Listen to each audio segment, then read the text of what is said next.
How to create asset types using Generate with AI. Click the option to create a new asset type. The system will now process your request using AI. Select the desired inspection periods. This example will choose 1 year. Confirm your selection to continue processing. The system will add data as soon as the generation is now complete. The results include installation standards, application standards, and variants. Review the possible defects, checklists, and inspection periods that have been generated for your asset type. Checklists are automatically attached to each inspection period. Click Save to store your new asset type. If needed, you can edit any of the AI-generated text to better fit your requirements. All data has been saved and is now visible in the asset type record.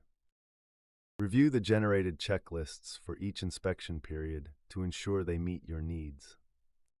And that's how you create an asset type using AI in FieldMagic. For more help, reach out to the FieldMagic support team.